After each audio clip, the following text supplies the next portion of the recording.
సంవత్సరాల తరబడి ఎన్ని మందులు వాడినా మీ మోకాల నొప్పులు తగ్గట్లేదా? ప్రాణ పెయిన్ క్లినిక్ లో అత్యాధునిక చికిత్స. ఇప్పటికీ కుటుంబ సమస్యలతో సతమతమవుతున్న ఎమ్మెల్సీ దువ్వాడ శ్రీనివాస్ కు వైసీపీ అధిష్టానం మరో షాక్ ఇచ్చింది. టెక్ర నియోజకవర్గ అభ్యర్థిగా తప్పించి అతడి స్థానంలో పేరాడ తిలక్ ను నియమించింది.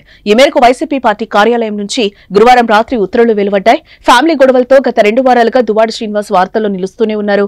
ఈ నేపథ్యంలోనే పార్టీ చెడ్డ పేరు రావద్దనే ఆలోచనతో ఆయన్ను పదవి నుంచి తప్పించినట్టుగా తెలుస్తోంది. వైసీపీ ఎమ్మెల్సీగా ఉన్న దువ్వాడ శ్రీనివాస్ దివ్యల మాధురి అనే మహిళతో సన్నిహితంగా ఉంటున్నారంటూ శ్రీనివాస్ భార్య వాణి కుమార్తెలు ఆందోళనకు దిగడంతో ఏ వివాదం మొదలైంది. దువ్వాడ శ్రీనివాస్ ఇంటి వద్ద వారి ఆందోళనలు నిరసన కార్యక్రమాలు చేపట్టడంతో దువ్వాడ కుటుంబ కథా చిత్రం సీరియల్ గా మారి రోజుకో ఎపిసోడ్ తో దుమారం రేపింది. ఆ తర్వాత కుటుంబ సభ్యుల ద్వారా రాజీ ప్రయత్నాలు జరిగినప్పటికీ ఫలించలేదు. చివరకు తన భర్తతో కలిసి ఉంటానంటూ దువ్వాడ వాణి ప్రకటించినప్పటికీ దువ్వాడ శ్రీనివాస్ మాత్రం అంగీకరించటం లేదు. మరోవైపు దివ్వల మాధురి తాను దువ్వాడ శ్రీనివాస్ తోని ఉంటానని తేల్చి చెప్పింది. దువ్వాడ శ్రీనివాస్ ఉంటున్న కొత్త ఇంటిపైన తనకే హక్కుందని, తాను 2 కోట్లు ఆ ఇంటి నిర్మాణానికి ఇచ్చానని, తన డబ్బులు తనకిచ్చి వాణి ఆ ఇంట్లోకి వెళ్లడానికి తనకు ఎటువంటి అభ్యంతరం లేదని చెప్పి వార్తలు నిలిచారు. ఈ వివాదం కొనసాగుతున్న సమయంలోనే దువ్వాడ ఇల్లు కాస్త రాత్రికి రాత్రే క్యాంప్ ఆఫీస్ గా మారిపోయింది. క్యాంప్ ఆఫీస్ అని ఓ ఫ్లెక్సీ వెలిసిందే.